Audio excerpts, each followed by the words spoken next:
Olá, boa noite. O Canção Nova Notícias tem os seguintes destaques. Papa Francisco fala da proximidade da igreja com todos. CNBB prepara encontro com diretrizes para o ano jubilar no Brasil. Monges beneditinos valombrosanos celebram 75 anos da chegada dos primeiros religiosos a São Paulo. O dia de trabalho e oração no Encontro Nacional de Formação da Renovação Carismática. Ministério da Saúde confirma 4 sorotipos de dengue circulando no Brasil. Hoje tem o CN Esportes com o campeão da Copinha de Futebol Júniors e o surf brasileiro em Nazaré. E o dia de encontro do Exército de São Miguel em Cachoeira Paulista. O Canção Nova Notícias já começou.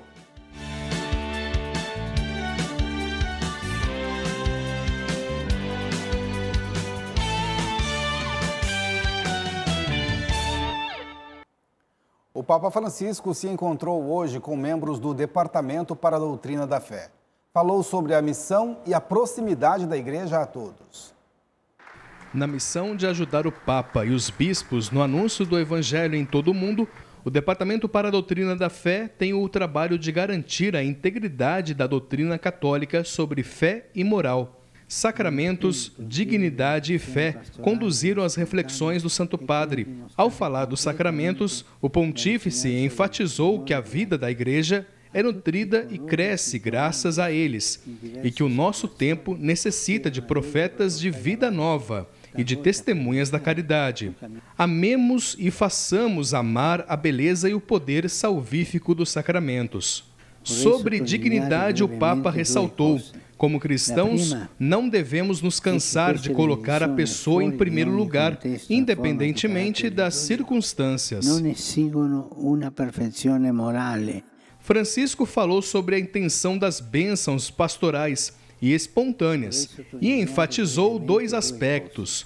O primeiro é que essas bênçãos, fora de qualquer contexto e forma litúrgica, não exigem perfeição moral de quem pede.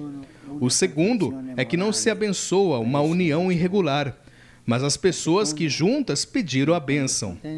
É preciso levar em conta o contexto, as sensibilidades dos lugares e das maneiras mais adequadas de fazê-lo. O Santo Padre citou Bento XVI ao dizer que em vários locais a fé não só deixou de existir, mas é frequentemente negada. E por isso, de acordo com o Papa, é hora de refletir sobre a comunicação da fé às gerações mais jovens.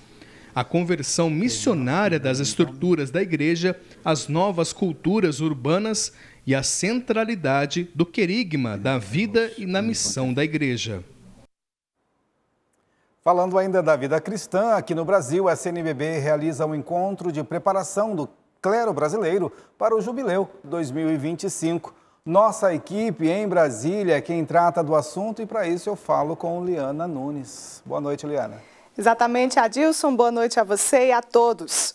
Olha, a data é uma oportunidade para se aproximar do Evangelho de Cristo, fazer uma reflexão de vida e caminhar com esperança em busca da vida eterna. Na próxima semana, a Conferência Nacional dos Bispos do Brasil vai realizar um encontro de preparação com a presença do pró-prefeito do Departamento para a Evangelização.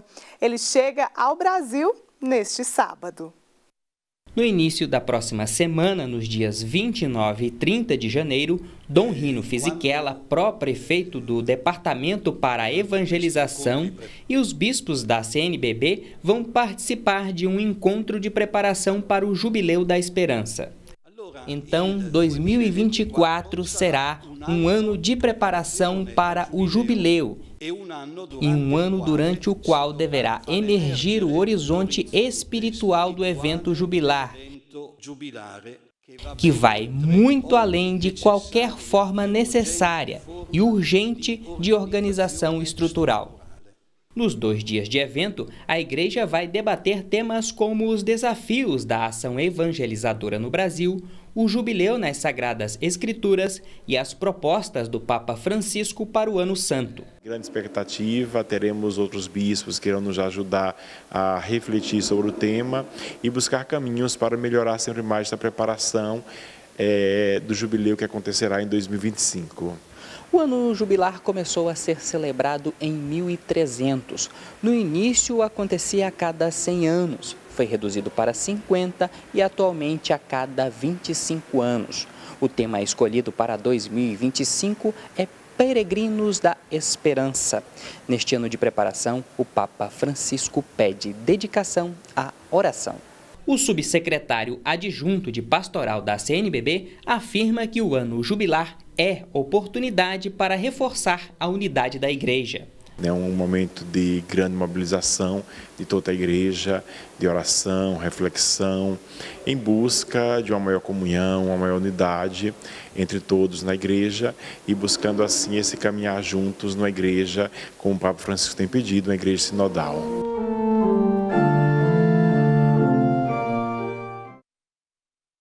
E daqui a pouco a gente retorna com mais informações direto de Brasília. Vamos falar dos cuidados com a proliferação do mosquito da dengue no Brasil. Eliana, até lá.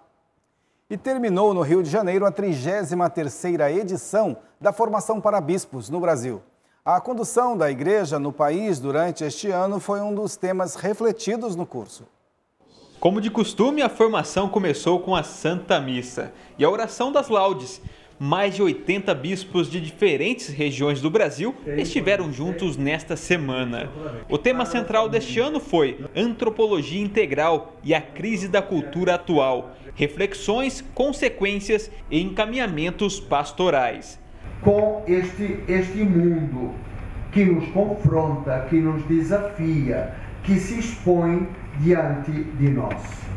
As duas últimas conferências do encontro formativo abordaram a identidade aberta, o cristão e a questão antropológica e os desafios da comunicação para a antropologia. Há 135 anos, a Lei Áurea aboliu o trabalho escravo no Brasil. Hoje, outras formas de escravidão precisam ser combatidas. No próximo domingo, dia 28 de janeiro, é celebrado o Dia Nacional de Combate ao Trabalho Escravo. E a Monize Amorim e Daniel Camargo prepararam uma matéria sobre o assunto. O trabalho escravo contemporâneo é diferente das atividades descritas nos livros de história. Pelo Código Penal brasileiro, é possível saber em quais situações este crime acontece. O artigo 149 do Código Penal elenca 4 hipóteses do trabalho em condição análoga à escravidão. A servidão por dívidas, a condições degradantes de trabalho, trabalho forçado e a submissão à jornada exaustiva de trabalho. Mais de 90% dos casos de trabalho análogo à escravidão no Brasil são caracterizados por condições degradantes. Só no ano passado, mais de 3.000 trabalhadores foram resgatados. O campo é o local onde o crime mais acontece. Estas imagens, feitas por auditores fiscais, são do trabalho em uma carvoaria de Minas Gerais. Improvisada, olha o estrado. Muitas vezes esse empregador ele vai se socorrer de um intermediador de mão de obra, só que muitas vezes esse intermediador de mão de obra não é uma empresa séria, não é uma empresa idônea, e às vezes nós temos ali um traficante de pessoas mesmo que vai se aproveitar dessa oportunidade.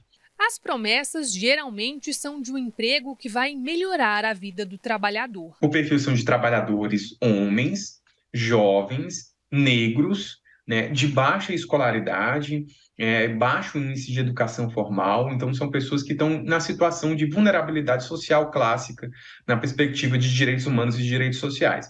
Muitos deles não estudaram, nunca tiveram um emprego formal. Alguns deles foram submetidos ao trabalho infantil também. Nos últimos 10 anos, Minas Gerais foi o estado que mais resgatou pessoas nessas condições.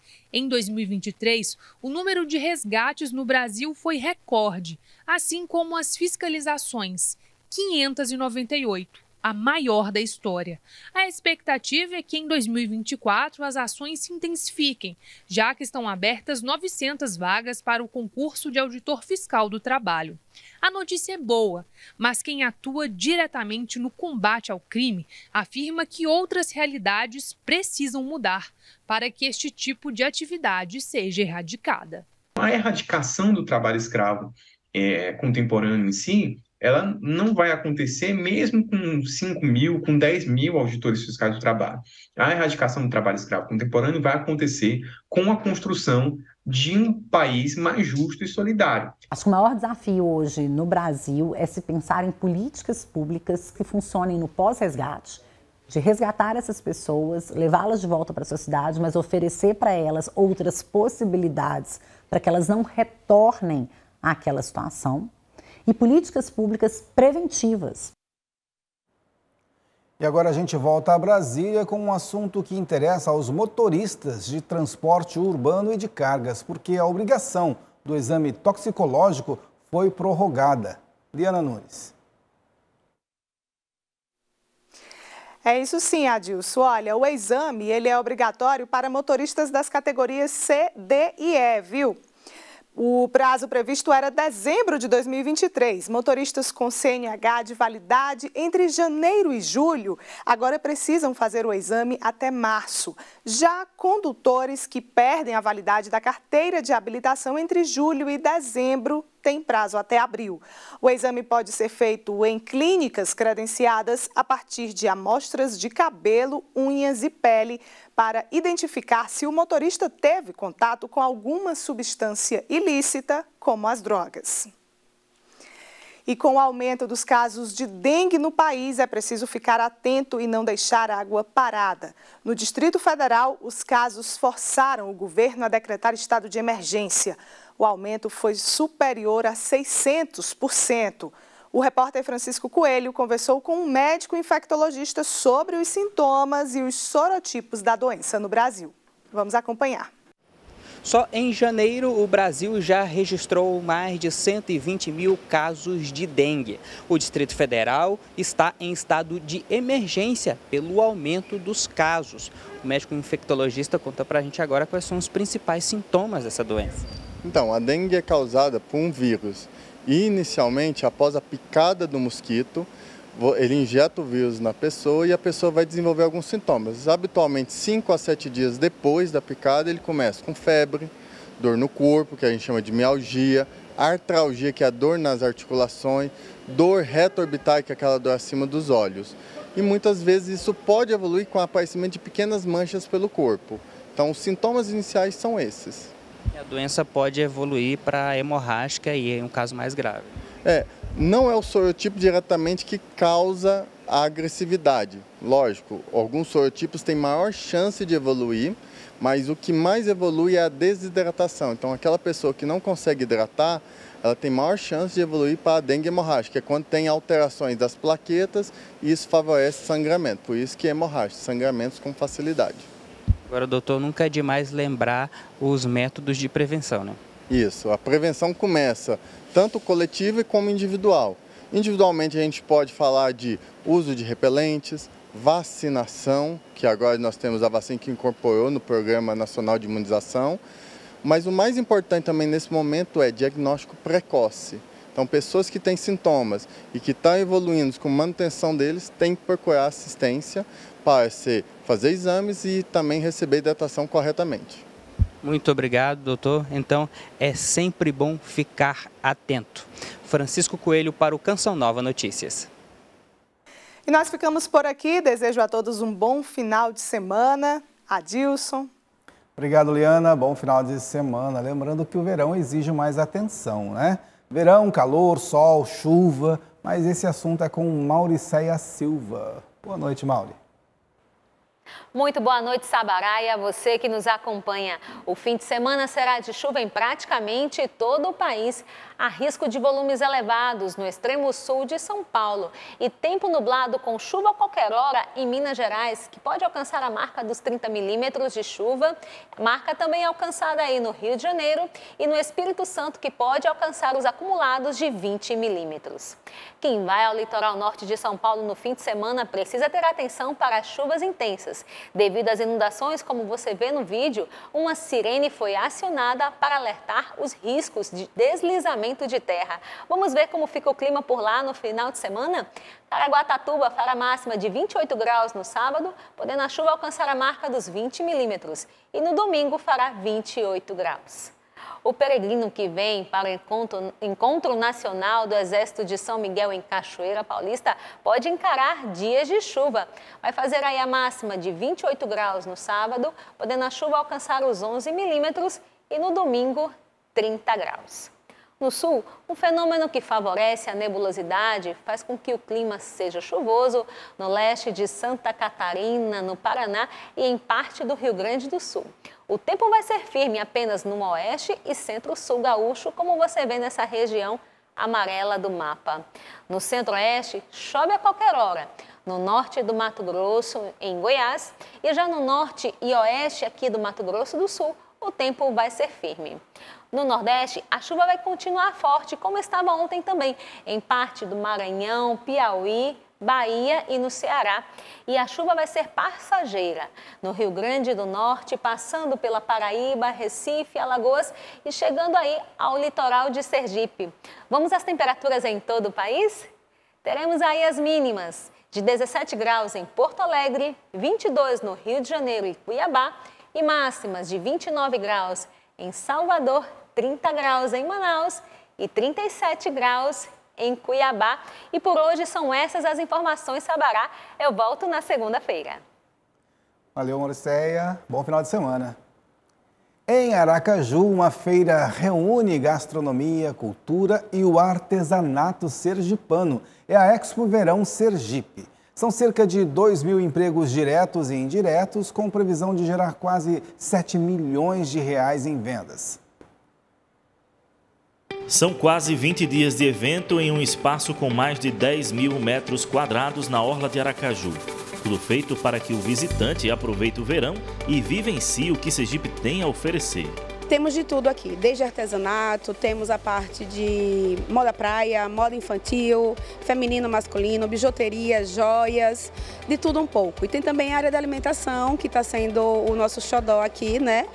Que é justamente a gastronomia. A gente está sempre enfatizando os pratos sergipanos. A feira já está em sua terceira edição e este ano a estimativa é superar os números do ano passado. São 220 expositores divididos em 50 diferentes segmentos, entre artesanato, gastronomia, cultura e turismo. Por aqui, quase 70% dos expositores são mulheres. Oportunidade para divulgar os trabalhos artesanais, trocar experiências e ganhar uma renda extra. Toda feira é sempre bem-vinda, né? Receber bem os turistas, divulgar nosso artesanato sergipano. É bom para os turistas que conhecem nossa arte e para a gente que ganha uma renda extra. Dona Maria Lúcia trabalha com artesanato produzido a partir da argila, como utilitários e colares para a mesa. Após a queima das peças no forno, os itens passam pelo processo de vitrificação. Feito essa queima, passa para a segunda etapa, que é a esmaltação. Essa esmaltação não é com tinta. São com esmaltes cerâmicos, que são minerais, onde na sua composição tem os óxidos, que vai em contato com alta temperatura, vai dar cor. Os homens também estão presentes na feira. Luciano começou a trabalhar com artesanato na pandemia. Não parece, mas essas lindas luminárias são feitas de garrafas PET, restos de madeira, troncos e galhos de árvores encontrados em lixões ou descartados nas ruas. Posso dizer que é um presente divino, né? Foi um trabalho que meio que sem querer teve início no período da pandemia, né? Um trabalho que começou a ser desenvolvido por mim e minha esposa, né? Essas artes, todas as artes aqui em madeira, né? Nós aproveitamos aqui essas coisas aqui que são descartes, né? Na maioria das vezes são lixo, as pessoas descartam, jogam fora. E a gente traz essa beleza, a gente revive tudo isso aqui. Tô achando essa feira aqui ótimo, porque eu cheguei agora, já tô vendo já muita coisa bonita, muitas barracas, entendeu? Pessoal receptivo, entendeu? Legal, muito bom. Primeira vez que eu venho aqui em Aracaju, já dei logo essa sorte de encontrar um passeio desse maravilhoso, um espaço desse, com música, bastante barraquinha, bastante cadeira. Tô amando, a praia é linda, o pouquinho que eu andei na cidade está maravilhoso, mas isso aqui para mim já foi surpresa para mim, né? Assim, e público sem pagar nada. Amanhã, 27 de janeiro, é dia de fazer memória das vítimas do Holocausto. A data lembrada em todo o mundo faz referência à libertação de judeus do campo de concentração de Auschwitz, na Polônia, em 1945, durante a Segunda Guerra Mundial. Em São Paulo, um museu ajuda a entender um pouco dessa história e Sidney Fernandes tem os detalhes. Boa noite, Sidney. Boa noite, Sabará, e boa noite a tanta gente que agora nos acompanha. O Museu Judaico aqui na capital paulista possui um acervo com objetos, documentos e fotografias que ilustram a história desse triste episódio do Holocausto que tirou a vida de milhões de judeus e de outros povos. Acompanhe a reportagem. Em São Paulo, o Memorial do Holocausto reflete parte da dor vivida e descrita nos livros. Davi se impressionou com a reprodução do pijama listrado, usado pelos judeus em campos de concentração. O pijama, porque lembra dos filmes, né? Tem muito filme famoso, então na hora você recorda algumas coisas. Para minha experiência, que eu tinha pouco conhecimento, eu já consegui aprender muita coisa. No vídeo, né, as imagens me pegou um pouco, eu chorei, eu me emocionei um pouco em saber, né, ver as pessoas daquela forma. É importante se informar e sempre estar em busca de conhecimento. Localizado no último andar do Memorial da Imigração Judaica, na região central de São Paulo, o local guarda lembranças do que foi o Holocausto, episódio da história que tirou a vida de 6 milhões de judeus durante a Segunda Guerra Mundial. O Memorial do Holocausto, ele tem como intenção primordial trazer conhecimento sobre as piores consequências que o preconceito causa no ser humano. A gente tem imagens que são as réplicas das originais produzidas pelo próprio movimento nazista. Quem visita o Memorial do Holocausto vê cenários da época, fotos e objetos, mas há também mensagens de pessoas que viram esperança, mesmo em meio à dor. Anne Frank, que ficou famosa pelo diário escrito no esconderijo durante a guerra, fala sobre acreditar, acima de tudo, na bondade humana. Meu pai foi sobrevivente do Holocausto, ele já faleceu, minha mãe é sobrevivente do Holocausto. Eu fui criada com muito amor, eu não fui criada com vingança, mágoa, raiva, senão eu não estaria aqui falando, eu nem poderia trabalhar com esse assunto. Eu fui criada exatamente ao contrário, com essa boa vontade e essa força de vontade de renascer das cinzas. E agora vamos falar um pouco da história dos monges beneditinos valombrosanos. Hoje, a comunidade do Mosteiro de São João Gualberto, fundador da ordem, celebra os 75 anos da chegada dos primeiros monges aqui em São Paulo. A repórter Natália Cassiano e o cinegrafista Rodrigo Tedesco visitaram o mosteiro e contam pra gente a história do lugar e a riqueza da vida monástica. Quando os primeiros monges chegaram em São Paulo, encontraram apenas um terreno vazio. Pirituba estava começando a desenvolver tudo. Eles encontraram muitos problemas, mas foram vencendo. A vida monástica equilibrada na oração e no trabalho foram sedimentando nessa região sinais evidentes do segmento de Jesus Cristo. Os valombrosanos fazem parte da ordem dos beneditinos, criada a partir de uma experiência de perdão do fundador. Mas antes da vida monástica, João Gualberto era um homem comum. E a vida dele muda e ele decide ser monge porque o irmão dele foi assassinado. E naquela época era costume que quando alguém da família era assassinado ou fazia algum mal para a família, precisaria honrar o sangue daquele seu ente querido. E João Gualberto, então, a vida dele se tornou procurar aquele que assassinaram o seu irmão para honrar o sangue dele. E acontece que numa sexta-feira santa ele estava caminhando e encontra com o assassino do irmão. E o assassino do irmão, diante de João Gualberto, diz para ele: olha, pelo mistério que hoje a gente celebra, eu peço seu perdão. E João Gualberto não hesitou, perdoou o assassino do irmão. Para celebrar os 75 anos do local, o Papa Francisco concede indulgência plenária a todos os fiéis que visitarem o mosteiro. Essa celebração é o coroamento do júbilo da ação que Deus fez, trazendo o mosteiro para cá. Essa história se compôs de N elementos, que foram todos eles cheios de vivacidade. Por meio dos trabalhos pastorais e manuais, o Mosteiro de São João Goberto, aqui em Pirituba, influencia na realidade social, eclesial e educacional da população da Zona Norte de São Paulo. Quantas e quantas pessoas vêm à igreja para pedir conselhos, para pedir orientações, para pedir socorro. Isso é um belo de um trabalho evangélico. Temos também, como outro trabalho, uma ação missionária direta, tantas e tantas pessoas que na rua são atendidas por obras sociais, por ações sociais que a gente executa. Exemplo de vidas doadas a Deus e à Igreja. E assim, valorizando os diversos carismas da Igreja Católica, São Paulo se despede da edição de hoje do Canção Nova Notícias. Boa noite a todos, bom fim de semana. Adilson Sabará é com você, aí em Cachoeira Paulista. Obrigado, Sidney. Bom final de semana.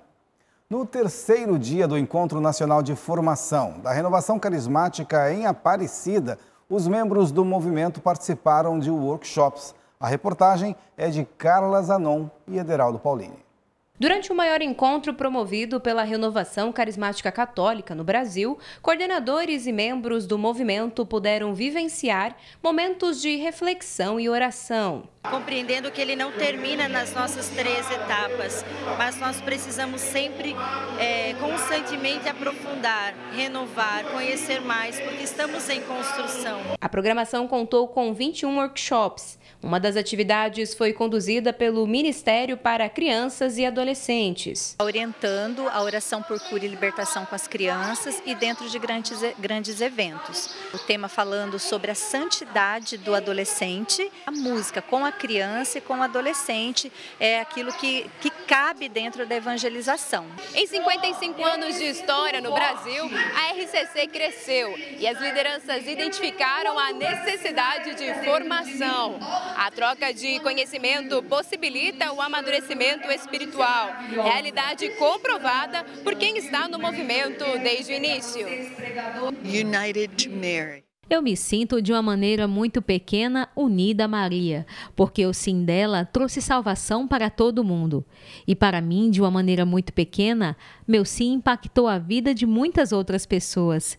Então isso está inserido dentro deste mistério. Luana participa pela primeira vez do encontro. Diz que as experiências vivenciadas nesses dias renovaram sua fé. Acho que hoje eu estou sendo restaurada e assim, muita gratidão, né, por estar vivendo esse momento. É meu primeiro ENF, então assim, de muita gratidão mesmo por estar aqui. O ENF termina no domingo, com a Santa Missa às 11 horas da manhã.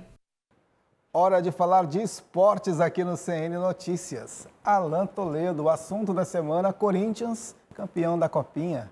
Boa noite, Sabará. Exatamente. Corinthians campeão após 7 anos, né? Isso. Quebrou aí o jejum da Copinha, o maior torneio de base do Brasil, e foi da forma que o torcedor gosta, com muito sofrimento e no final vitória por 1-0. Vamos conferir como foi.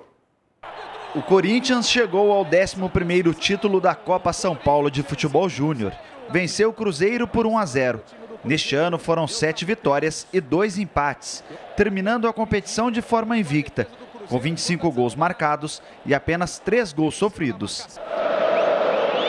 Mais de 45 mil torcedores foram à Neoquímica Arena e viram Kaique acertar um belíssimo chute da entrada da área e fazer a alegria da fiel torcida.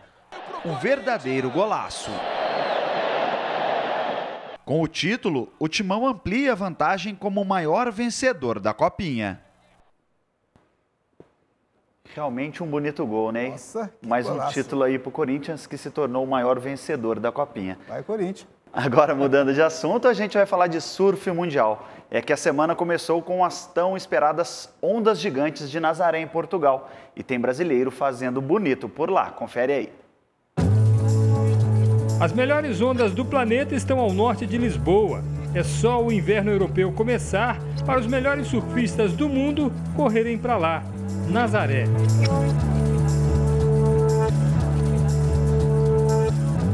Os paredões espetaculares são provocados por tempestades no Oceano Atlântico. a centenas de quilômetros dali. Geólogos garantem, o lugar tem um cânion submerso, chamado de Canhão de Nazaré. A erosão da terra abriu uma fenda depois de um tremor há milhões de anos. E por isso, esse é o ponte mais amado pelos surfistas. Atualmente são os brazucas a droparem as melhores ondas gigantes portuguesas com 15 metros de altura. Lucas Chumbo e Pedro Scooby surfaram muito, sendo a melhor dupla do Nazaré Big Wave Challenger da última segunda-feira. E Lucas Chumbo também ficou com o título individual masculino. Quer mais? A brasileira Maia Gabeira também barbarizou e venceu a categoria feminina.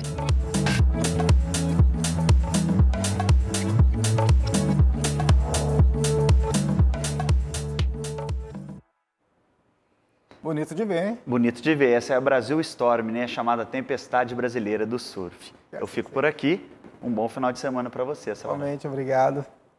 A Chácara Santa Cruz recebe o segundo encontro nacional do Exército de São Miguel. Emerson Tercini e Genilson Passetti conheceram histórias de quem foi alcançado pela proteção do arcanjo. O Instituto Hesed é responsável por realizar o evento na Canção Nova.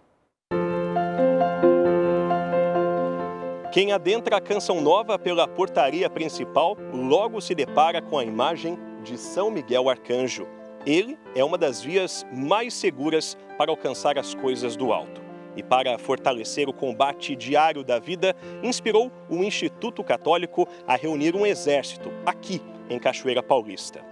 O triunfo se dá neste caso pela vida de oração, DNA do Instituto Hesed, canal da graça de Deus para muitas pessoas. Hesed é uma palavra hebraica que significa misericórdia. Por isso que o nosso carisma é experimentar, viver e cantar as misericórdias do Senhor. Misericórdia, segundo as irmãs, é o que Deus, perfeito em todas as coisas, sabe fazer de melhor. Árvore frutuosa que alcança famílias, como a deste casal. Eu posso contar que há muito tempo eu venho para a Canção Nova e sempre pedindo, né, para que meu marido viesse junto comigo. E aí esse ano, São Miguel providenciou para que ele viesse para a Canção Nova e conhecesse esse pedacinho do céu. Quem conhece Jesus muda o caminho. E aqui nesse lugar a gente realmente conhece Jesus. Das lives oracionais para o encontro presencial, Miriam e Vilma vieram em uma caravana de Parobé, no Rio Grande do Sul. Longas distâncias percorridas, único propósito, clamar pelos milagres para triunfar nos combates. Eu faço caravanas para cá, que nasceram do amor que a gente tem pela Canção Nova.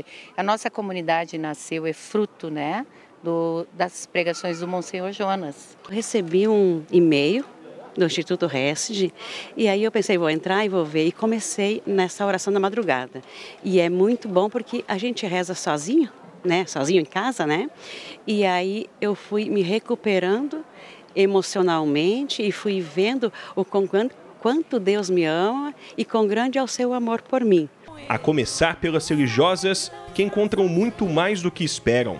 Graças, bênçãos, vida nova. Deus nos proporciona a graça de renunciar à nossa própria comodidade, digamos assim, para que outros possam experimentar essa graça. E aí o desafio se torna o quê? Uma graça, né? Uma alegria de poder renunciar a si para que o outro também chegue na glória de Deus.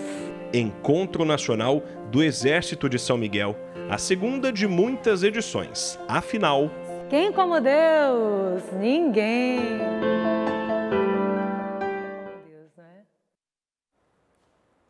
Animada, irmã, né? O Canção Nova Notícias fica por aqui. Reveja as reportagens no portal noticias.cançãonova.com. E a você que vem a Cachoeira Paulista para o acampamento do Exército de São Miguel, seja bem-vindo.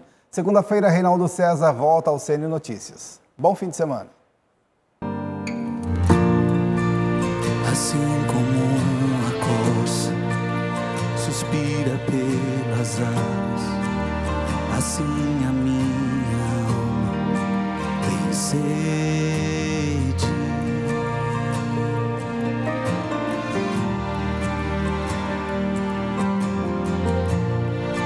Como a terra sedenta das águas mais puras, assim a minha